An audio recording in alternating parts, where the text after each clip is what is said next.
মনোনয়ন বাণিজ্যের পর সংসদে ভালো এমপি প্রত্যাশা করা যায় না মন্তব্য করেছেন দুর্নীতি দমন কমিশন দুদকের চেয়ারম্যান ডক্টর মোহাম্মদ আব্দুল মোমেন। তিনি বলেছেন, সরকার প্রধান তার মন্ত্রী উপদেষ্টা সচিব দুর্নীতিমুক্ত হলে তার প্রভাব সবার উপর পড়ে। আন্তর্জাতিক দুর্নীতি বিরোধী দিবস উপলক্ষে এটিএন নিউজের সঙ্গে একান্ত আলাপকালে তিনি একথা বলেন। তাওহিদ সৌরভ জানাচ্ছেন বিস্তারিত। দুর্নীতির নানা অভিযোগ মাথায় নিয়ে ২০২৪ সালের ৫ আগস্ট আন্দোলনের মুখে ক্ষমতাচ্যুত হয় আওয়ামী লীগ সরকার। পরে তাদের বিরুদ্ধে প্রকাশিত শ্বেতপত্রে উঠে আসে প্রতি বছর ১৬ বিলিয়ন মার্কিন ডলার পাচারের বিষয়টি।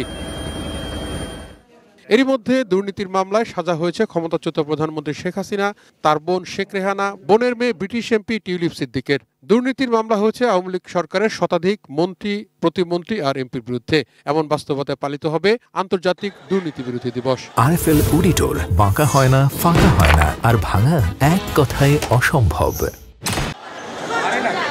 এটিএন নিউজের সঙ্গে একান্ত আলাপকালে দুর্নীতি দমন কমিশনের চেয়ারম্যান ডক্টর মোহাম্মদ আব্দুল মোমেন বলেছেন, সন্ত্রাসীদের মতো দুর্নীতিবাজদেরও গডফাদার রয়েছে।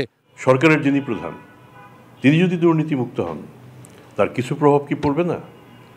সরকারের যারা মন্ত্রী কিংবা একালে আমরা যাদের উপদেষ্টা বলি, আগামীতে আবার মন্ত্রী বলবো, তারা যদি দুর্নীতিমুক্ত হন, তাদের সচিবরা যদি দুর্নীতিমুক্ত হন, তাহলে দুর্নীতি করার সুযোগটা কোথায়? দেশ থেকে দুর্নীতি একেবারেই নির্মূল করা সম্ভব নয় বলেও মন্তব্য তার।